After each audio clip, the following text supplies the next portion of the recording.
네, 안녕하세요. 통일과 나눔재단의 전병길 사무국장입니다. 오늘은 역사의 발자취를 따라 통일의 꿈을 끼는 서울 정동길 역사 산책이라는 이름으로 여러분과 함께 이야기를 나누도록 하겠습니다. 네, 지금 여러분들 이렇게 사파 하나를 보고 계시는데요.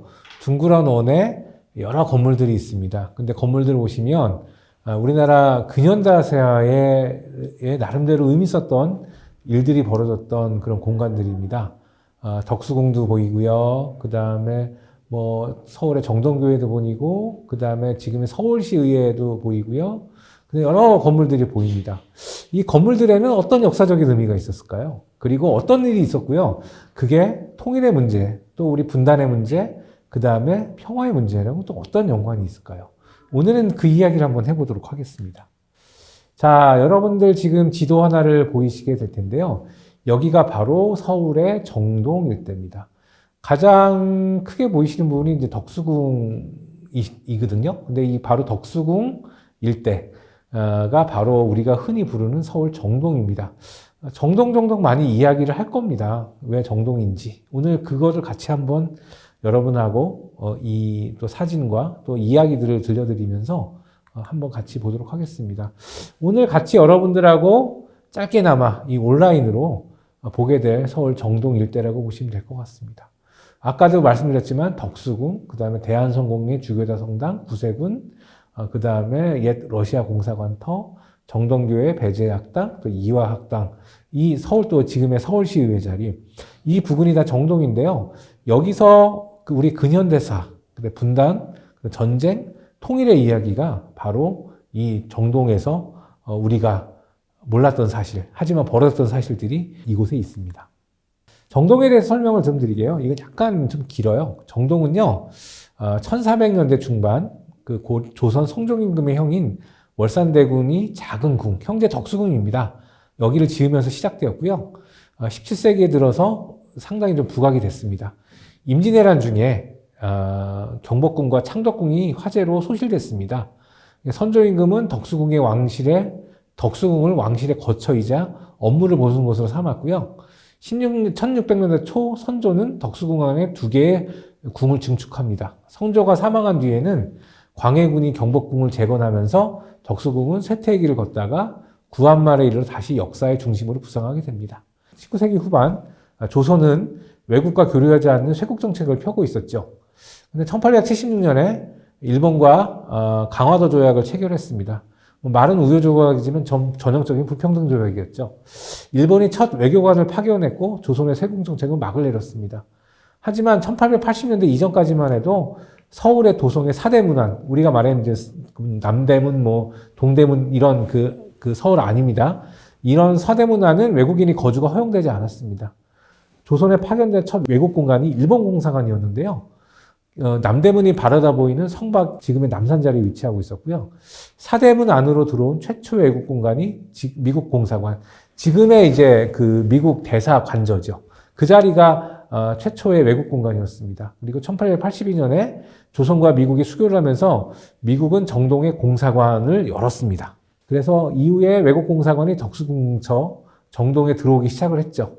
이때 정동에 자리 잡은 외국 공사관들은 미관이라고 불리는 미국 공사관, 영관이라고 불리는 영국 공사관, 아관이라 불리는 러시아 공사관, 법관이라 불리는 프랑스 공사관, 청관이라 불리는 청나라 공사관을 형성해 나갔고요.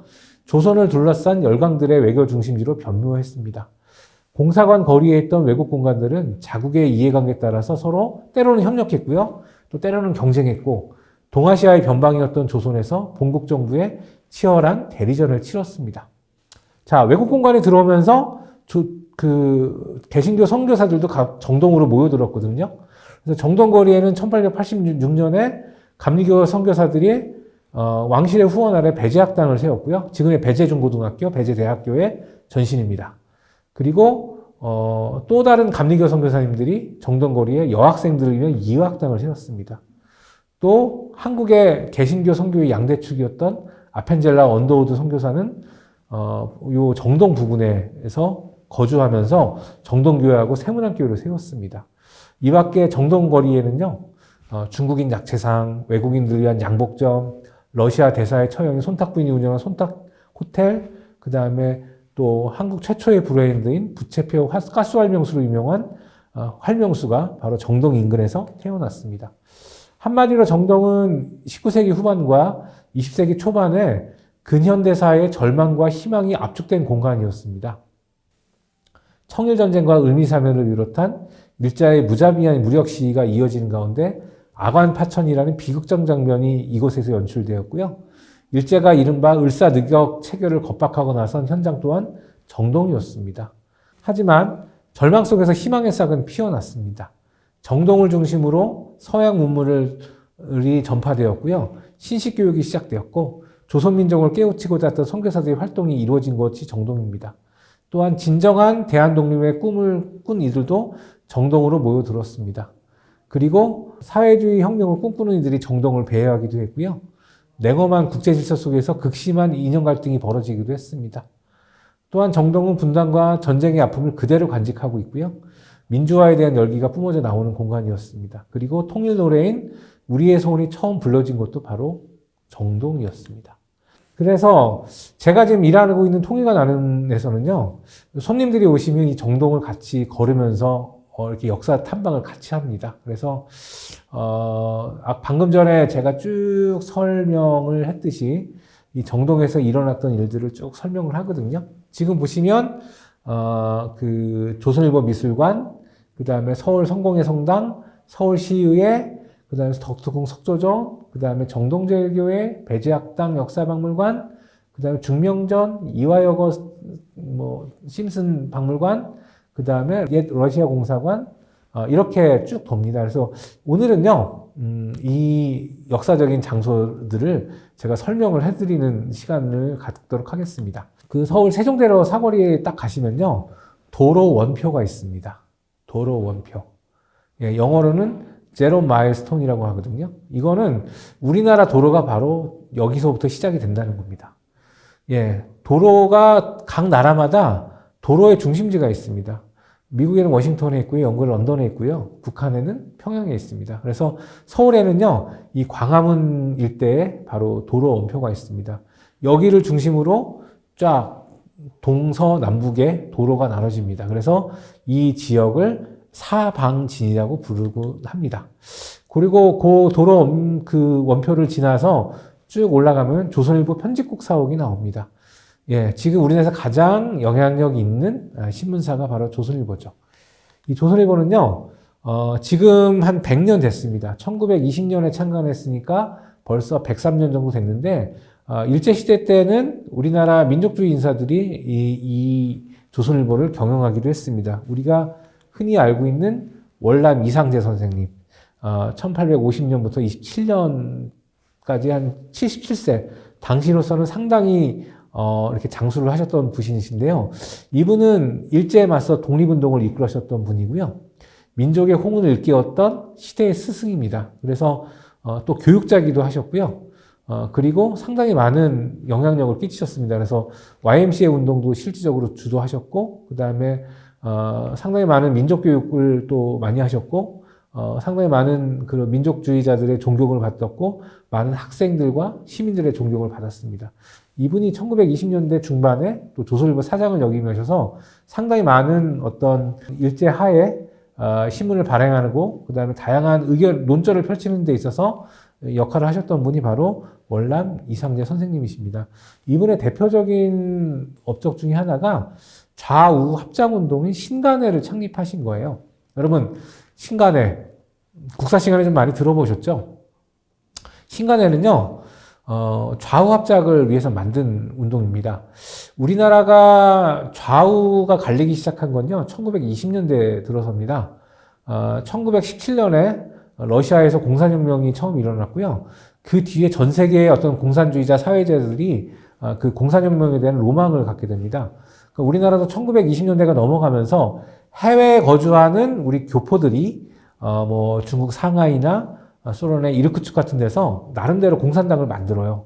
고려공산당을 만들고요. 1920년대 넘어서는 한반도에까지 공산주의자들이 들어오게 됩니다. 그래서 1925년에 조선공산당이 처음 만들어지는데, 그때 그 공산당이 만들어지면서 우리나라가 이제 사상적으로 처음 이제 분열되는 시기를 겪죠.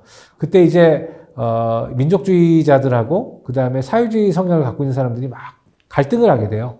주로 이제 사회주의 성향을 갖고 있는 사람들이 많은 지식인들이었기 때문에 민족주의 지식인들하고 사회주의 성향을 갖고 있는 지식인들하고 갈등을 해서 이것들을 나름대로 융합해보고 이것들을 그 통합하고 이렇게 연합해보고자 하는 운동이 바로 그 신간의 운동이었어요. 그래서 이 신간의 운동이 처음 벌어진 것이 바로 이 조선일보가 중심이 돼서 신간의 운동이 벌어졌다고 보시면 될 것 같습니다. 그래서 이 신간의 운동을 중심으로 해서 상당히 많은 또 일들이 벌어졌습니다. 그리고 지금도 이 신간의 정신은 앞으로 우리가 통일을 이루는 데 있어서 상당히 좋은 어떤 정신적인 하나의 표본이 될 것 같은 생각이 좀 듭니다. 그리고 또 사장님 중에 한 분이 이제 고장 조만식 선생님이셨어요. 이제 여러분 국사책에서 좀 많이 배우신 것 같습니다. 그래서 조만식 선생님의 그 애칭은요, 조선의 간디입니다. 간디와 같은 비폭력 투쟁, 민족주의 정신, 또 독실한 기독교인이셨고, 이것을 바탕으로 비폭력 평화운동을 추구하셨습니다. 그래서 조선의 간디라는 애칭을 갖고 살아오셨고요. 민족주의 독립운동의 지도자셨습니다. 이분도 1930년대 조선 초에 조선일보 사장을 역임하셨습니다. 이분은 나중에 해방 후에는 이분은 일제시대 말부터 평양 쪽에서 상당히 이제 이렇게 민족주의 지도자로서 굳건히 그 자리를 지켜주셨는데 해방 이후에는 소련과 김일성에 의해서 많이 좀 이용을 당하셨어요. 왜냐하면은 이분은 나름대로 민족주의적 성향을 가지고 나름대로 이 북녘땅에 그 민주주의를 굽히고자 노력을 하셨고요. 하지만 이제 이분의 명성을 소련과 김일성은 좀 이용을 했죠. 그리고 나중에는 이제 조만식 선생님은 남한으로 충분히 내려갈 수 있는 그런 기회가 있었음에도 불구하고 끝까지 북한에 남으셨고요. 이들의 그 공산주의 세력에서 숙청을 당하셨습니다. 그리고 나중에 1950년에 희생을 당하셨습니다. 이거는 이제 그 해방된 직후에 소련에 의해서 소련군과 같이 김일성과 또 이제 조만식 선생님이 같이 식사를 하고 있는 모습이에요. 이때만 해도 서로 잘 이야기하고 잘 뭔가 해보려고 하는 그런 마음들로 하셨는데 결국은 이제 정치적인 이용을 좀 당하셨죠. 조선일보 자리는요, 일제시대 때는 경성중앙방송국이었어요. 여러분들 지금 사진을 보시면, 뒷변에 이렇게 철탑이 2개 보이죠? 그리고 가운데 건물이 있습니다. 그 앞에, 선명하게 보이는 건물은 구세군 건물이고요. 그 뒤가 이제 방송국 자리입니다. 근데 방송국이 바로 경성중앙방송국, 우리나라 최초의 방송국이고요. 그리고 저 방송국이 해방 이후에는 서울중앙방송국이 되고요. 오늘날에는 KBS가 됐습니다. 그래서 KBS의 전신이라고 보시면 될 것 같습니다. 그래서 저 경성중앙방송국을 딱 보시면요.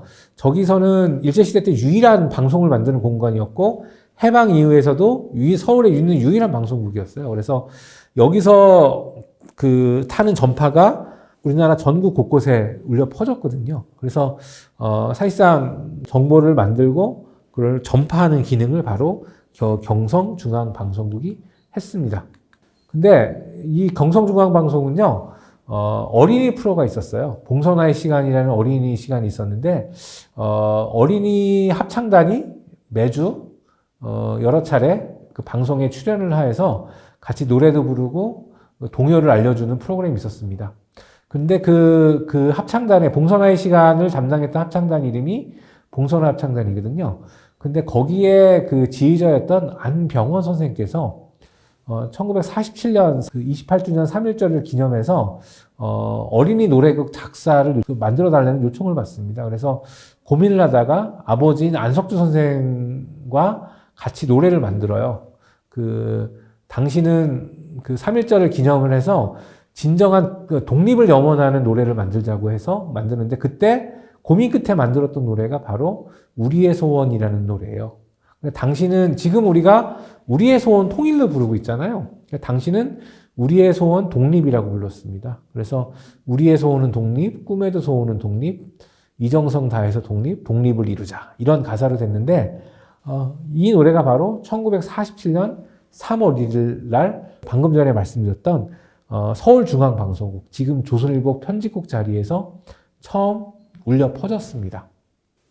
그래서 이 노래가요, 많이 아주 불리게 됐죠. 그리고 이 노래가 나가자마자 많은 곳에서 이 노래 악보 좀 보내달라. 이 노래를 더 많이 틀어달라. 그런 요청이 방송국에 쇄도했다고 합니다. 그리고 이 노래는요, 나중에 몇 년 뒤에 초등학교 교과서에, 음악 교과서에 실리게 되고, 6.25 이후에는 정부는 수립이 됐고, 이제는 국가가 만들어졌잖아요. 그리고 이제 그 다음 과제는 통일이기 때문에, 독립이라는 노래를, 진정한 독립은 바로 통일이라는 의미에서 우리의 소원 독립을 통일로 개사를 하게 됐고요. 지금에 이르게 됐습니다. 그래서 1947년에 당시 21살이었던 음악대학 3학년에 재학 중이었던 청년에 의해서 우리가 너무나 잘 불리는 우리의 소원 노래가 만들어졌고요. 그게 바로 76년 이상 아직까지 불리고 있습니다. 그리고 그 주변에 가시면요, 대한성공의 서울 주교자 성당이 있어요. 이 성당은요, 1920년대에 만들어졌어요. 그리고 사실상 한국의 성공회를 대표하는 그 성당의 역할을 하고 있고요. 로마네스크 양식이에요. 그래서 지금은 이게 많은 사람들에게 사랑을 받는 건축물이자 성당이 되고 있고요. 근데 이 건물은 상당히 많이 우리나라 민주화 운동과 또 좀 인연이 있습니다. 왜냐하면 우리가 아는 1987년 6월 항쟁의 시작이 바로 이 대한성공의 주교자 성당으로서 시작이 됐습니다. 그래서 이제 그때부터 시작이 됐고요. 지금도 이렇게 교회 예배뿐만 아니라 다양한 음악회라든지 여러 문화 행사들이 이곳에서 펼쳐지고 있습니다. 근데 여기 그 성공의 그 성당 그 주변 경내에 가면요, 6.25 때 순교당하신 분들의 기념비가 있습니다. 그래서 그 성공의 주변 성당, 이 정동 일대가 6.25 때 치열한 격전지였습니다. 왜냐하면 서울의 중심부였기 때문에 북한군이라든지 남한군이라든지 미군이라든지 빨리 여기를 이제 차지하고, 그 다음에 또 북한의 입장에서는 빨리 여기를 지키기 위해서 끊임없이 치열한 격전이 벌어졌던 곳이 이 바로 성공의 성당 주변의 정동입니다. 그래서 아직까지는 여긴 6.25 때 총알 자국이라든지 흔적들이 남아있는 곳이 바로 이 서울 주교자 성당입니다. 이 사진이 바로 이제 방금 전에 말씀드렸듯이 1987년 6월 민주항쟁이 일어났던 곳이고요. 이곳을 통해서 그 성공의 그 성당에서 시작됐고, 87년 민주항쟁이 서울뿐만 아니라 전국적으로 확대될 수 있었던 그 도화선과 같은 역할을 했습니다. 그리고 성공의 성당 옆에 가면 지금의 서울시의회 건물인 옛 국회의사당이 있습니다.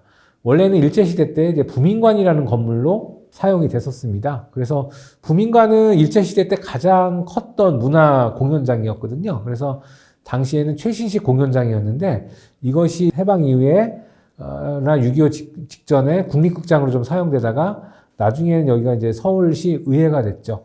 그리고 서울시 의회 자리는요, 저걸 6.25 당시에는요, 많이 들어보셨을 거예요. 그 인민재판. 영어로 하면 캥거루 커트라 그러죠. 그래서, 이게 입법, 사법, 행정, 그러니까 철저한 사법 시스템이 아니라, 이제 순간의 감정에 의해서, 뭔가 판결을 하고, 그것들을 군중심리에 의해서 판결을 해버리는 그런 인민재판이 서울에서 가장 잔인했고 잔혹했던 인민재판이 벌어졌고, 공개적인 인민재판이 벌어졌던 곳이 바로 서울시 의회 앞입니다.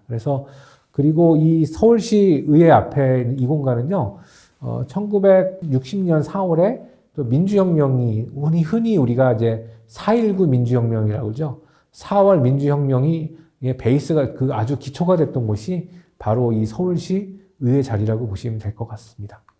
그리고 또 한 가지 의미 있는 사건은요, 제가 방금 전에 말씀드렸듯이 87년에는 6월 항쟁, 그 다음에 60년에는 4월 민주항쟁이 이곳에서 있다고 말씀드렸는데, 그 전이었던 거의 1898년, 거의 4.19 혁명 60년 이전에도 여기가 나름대로의 그 시위 장소였어요. 흔히 이제 여러분들 우리나라 최초의 민주적인 집회였던 만민공동회라고 들어보셨을 거예요. 만민공동회라고 하면 이 조선 말기 혹은 이제 대한제국 초기였거든요. 이때 나라의 주요한 상황들을 국민들에게 알리고 이에 대한 다양한 의견을 청취했던 것들이 바로 만민공동회였고요. 우리나라가 처음으로 민주적인 것들을 뭔가 발산하기 시작한 것이 바로 이때였습니다. 근데 이 만민공동회는요, 낮에는 서울 종로 쪽에서 모였고요. 밤에는 덕수궁 쪽으로 왔어요. 왜냐면, 낮에는 이제 시장통이 바로 이제 종로였고 사람들이 많이 다니는 곳이 바로 종로다 보니까 종로에서 열렸고요. 밤에 철야 집회는, 임금님이 사시는 주변.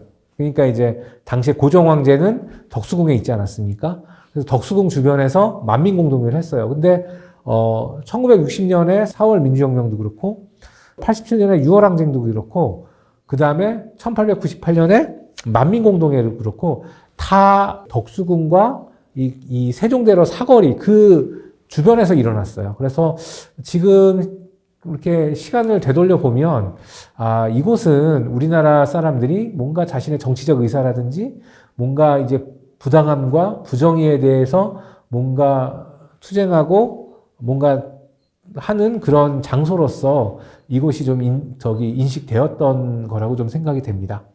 그리고 그 주변에는 이제 제가 말씀드렸듯이 덕수궁과 대한문이 있죠. 그 덕수궁 대한문이 있는데, 대한문은 이제 덕수궁에 있는데 더 들어가는 자리죠. 여기 부근으로 해서 아까 제가 말씀드렸지만 만민공동회도 이 주변에서 모였고요. 시대의 어떤 그런 흐름들을 이 덕수궁 주변에서 우리가 많이 경험을 했습니다. 자, 지금 여러분들은 지도를 또 보고 계시는데요. 지도라기보다는 안내도를 보고 계시죠? 바로 덕수궁의 안내도입니다. 그래서, 오른쪽 거의 아래쪽에 보면 덕수궁 입구가 있어요. 입구가 있는데 아까 제가 말씀드렸던 이제 대한문이 입구라고 보시면 될 거고요.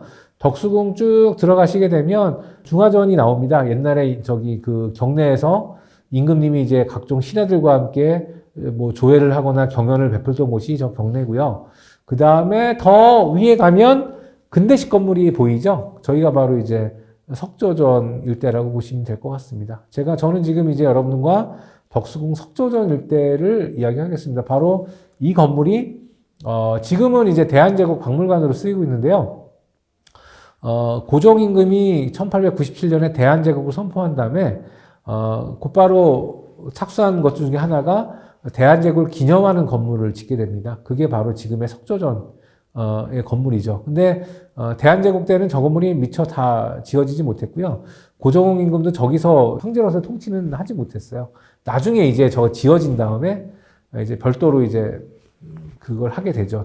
저기 이제 거주하거나 저기에서 이제 각종 일본이 저기서 행사하는 데 쓰이기도 하죠. 그래서 덕수궁 석조전이 바로 이제 저곳에 있습니다.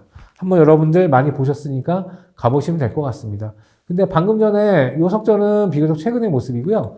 지금 보여주는 석조전은 1946년에 석조전이라고 보시면 될 것 같습니다. 자, 46년 사진인데요. 자, 가운데 태극기가 있습니다. 그리고 왼쪽에는 미국의 성조기가 있고요.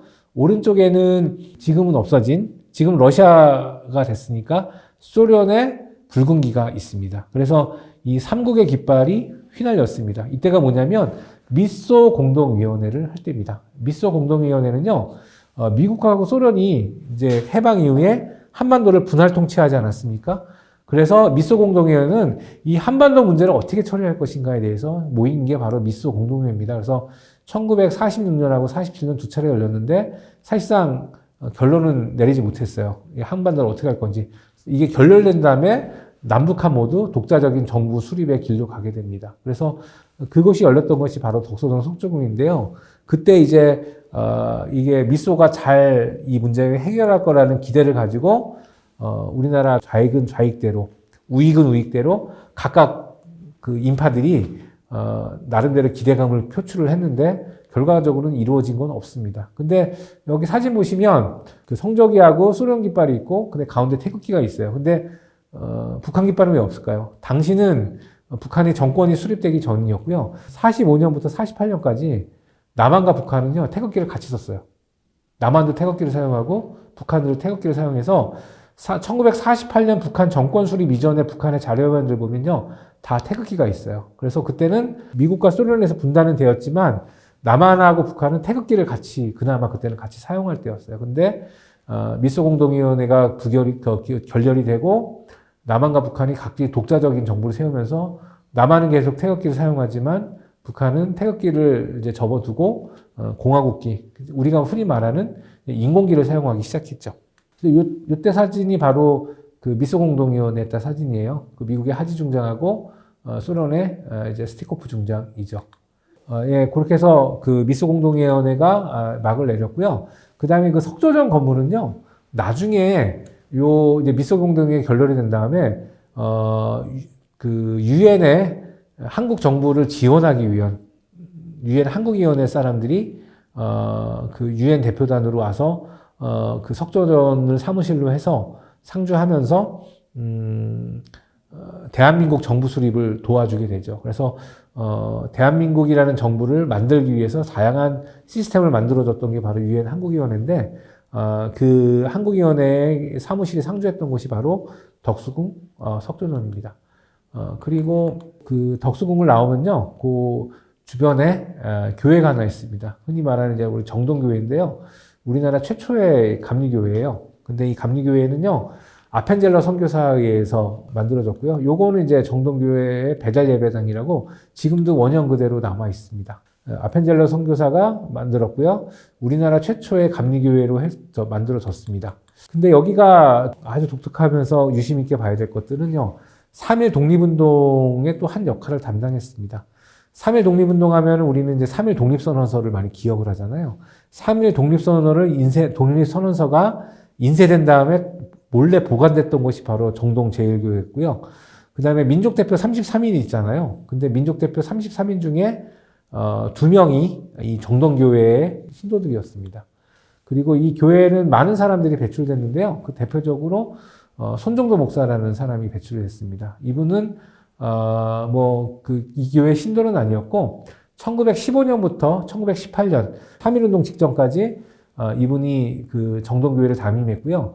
3.1운동 직전에 이분은 중국에 가서 활동하시다가 나중에 대한민국 임시정부가 만들어질 때 또 나름대로 물밑에서 역할을 하셨습니다. 근데 왜 이분을 기념하면요, 이분 아들이 대한민국 해관을 만든 손은일 제독이에요. 그리고 이분의 또 자손들이 사형이 나라의 민족에서 많이 기여를 했기 때문에 이분이 갖고 있는 어떤 그 민족의 사랑의 정신들이 바로 그 대를 이어서 이어졌고요.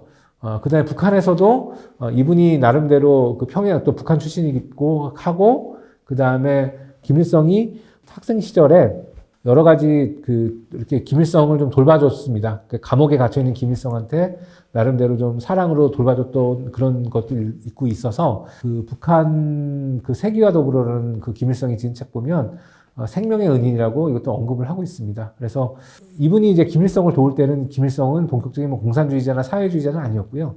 나름대로 이제 뭔가 해보려고 하는 청년이었죠. 근데 이제 이분이 이제 김일성이 사회주의자나 공산주의가 됐고 도와준 건 아니었지만, 어떻게든 간에 이제 결국은 김일성을 도와줬기 때문에 나중에 오해도 받으셨는데, 이분은 철저하게 민족주의자였고요. 이분의 자손들은 철저하게 민주주의, 그다음 시장 경제를 또 따르는 분이었어요. 그래서 결국은 이분은 그냥 사랑으로 동포 청년들을 품으셨던 분이다. 그렇게 좀 아시면 될 것 같습니다.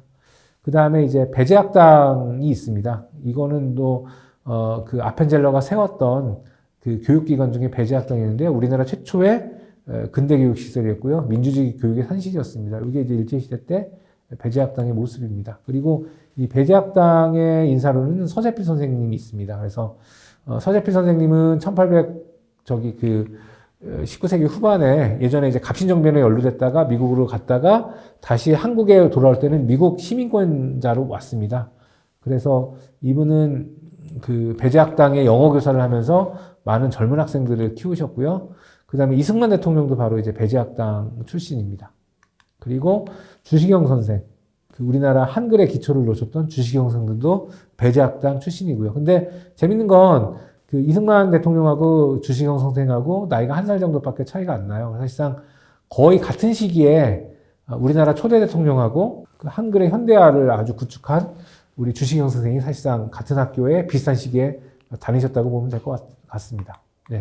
그리고 이건 초기에 이제 배제학당의 모습이라고 보시면 될 것 같습니다. 그래서 많은 젊은이들이 이곳에서 민주주의 교육, 그 다음에 이제 신앙 교육, 그 다음에 민족 교육들을 받고 활동을 했습니다. 이거는 이제 초창기 배제학당의 수업의 모습이죠. 이거는 외국인이 뭐 선교사님인지 아니면 전문 교사인지 모르겠지만 이분이 열심히 뭔가를 가르치고 있어요. 보니까 수학 시간 같아요. 그렇죠? 가르치고 있고 이것들을 또 통역하시는 것 같아요. 오른쪽에 보면 통역을 하시는 모습들을 볼 수가 있습니다. 그리고 독립신문 간행하는 데 있어서 배제학당에 또 나름대로 역할이 있었습니다. 그리고 덕수궁 중명전의 건물이 있습니다. 이거는요 1905년에 을사늑약이 바로 이곳에서 체결이 됐습니다. 중명전에서. 그래서 그 이토 히로부미를 비롯한 그 이제 일본 세력들이 우리나라 대한제국의 관료들을 쫙 모아놓고 한국의 외교권을 박탈합니다. 그러니까 나라가 외교권을 박탈해주는 거는요, 이제 손발을 다 자른다는 얘기예요. 다 이제는 활동하지 못하게, 밖에 나를 나라고 이야기하지 못하고, 나로서의 어떤 주권국가로 행사하지 못하고, 외교권을 없애보니까 그냥 내치 정도. 그러니까 사실상 식민지가 돼버린 거죠, 일본에. 1905년에. 나중에 이제 정부 자체가 없어진 거는 1910년이지만, 완전히 식물 정부를 만들어 놓은 게 바로 을사늑약입니다. 그게 이제 1905년인데, 그것이 체결됐던 공간이 바로 이 덕수궁 중명전이라고 보시면 될 것 같습니다. 그래서 중명전에 가면 이토 히로부미뿐만 그 당시의 상황들이 아주 적나라하게 묘사되어 있고요. 당시의 국제관계도 잘 이해하고 알 수 있는 그런 시설들이 있습니다. 네, 이게 바로 이제 당시의 중명전이고요. 당시에 이제 이게 일사조약의 내용들이에요. 예. 그러니까 상당히 뭐라 그럴까요? 일본 정부가 한국의 외교에 관한 모든 사무를 지휘 감독한다. 그러니까 라는 거고요. 사실상 이제 국권이 침탈된 거죠. 을사조약에. 하루아침에 나라를 빼앗을 수 없으니까 그냥 국권을 사실상 침탈한 거고요. 그 다음에 이제 한국 정부는 일본 정부를 통하지 않고는 외국과 조약을 맺지 못한다.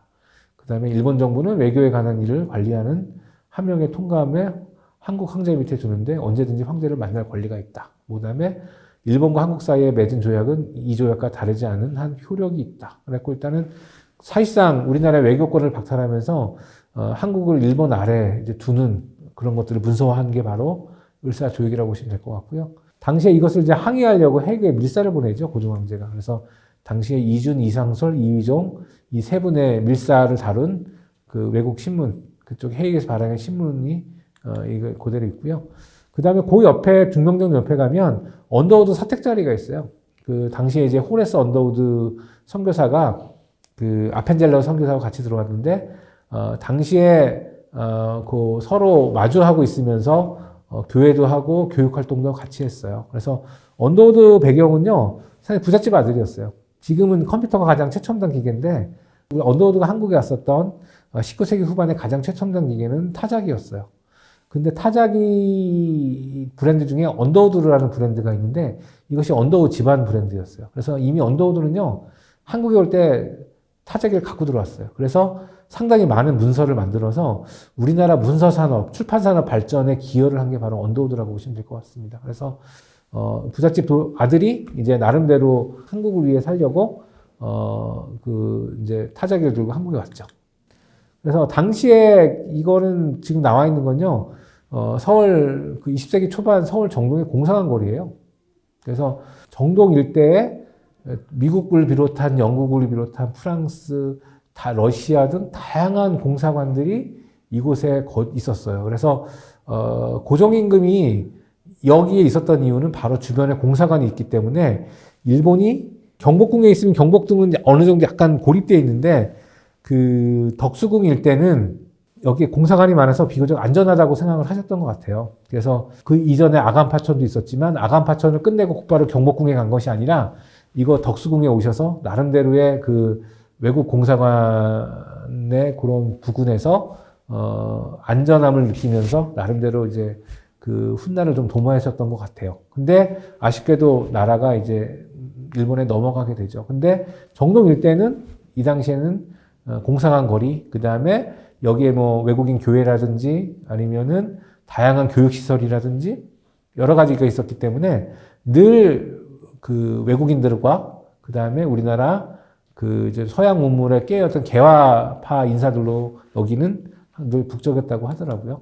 그래서 이 부근에는 또 이화학당, 지금의 이화여고, 이화여대의 전신인 이화학당도 이 부근에 있었고요. 그 다음에 지금의 이화학당, 이화여고 자리 앞에는 예전에 손탁 호텔이라고 있었어요. 이 손탁 호텔은, 손탁이라는 그 러시아, 뭐 독일계 러시아 여성인데 이 여성이 고종 황제의 그 총애를 받고 많은 그 사람들을 모아서 일종의 사교 클럽을 만들어요. 그래서 손탁 호텔에서 모여서 친러파, 친미파, 그다음에 우리나라 개화파 지식인들, 그다음에 이제 외교관들, 그다음에 선교사들이 함께 뭔가 모임을 구성을 했습니다. 그래서 그 클럽이 바로 이제 정동 클럽인데 그 손탁 호텔 1층 커피숍에서 모였고요. 그래서 이 정동 클럽을 통해서 상당히 많은 이제 다양한 국제관계 정보라든지 시류들이 그 교류가 되고, 그 다음에 여기에는 이제 한반도의 미래를 어떻게 할 것인가에 대한 고민이 여기서 또 많이 벌어졌다고 합니다. 이게 바로 당시에 그 정동클럽, 그 손탁호텔 1층에 있었던 커피숍이고요. 정동클럽이 여기서 수시로 모임을 했다고 합니다. 요거는 이제 당시에 이제 정동에 있는 상점에 이제 그 광고, 신문 광고가 난 거라고 보시면 될 것 같습니다. 그리고 이제 나름대로 당시 보면 이제 고종 황제는 커피를 좀 즐겨 드셨기 때문에 뭐 이렇게 나라는 어렵지만 나름대로 문화 활동을 좀 하신 것 같아요. 그리고 당시에 이때를 배경으로 한 뭐 갑이라는 영화도 나왔고요.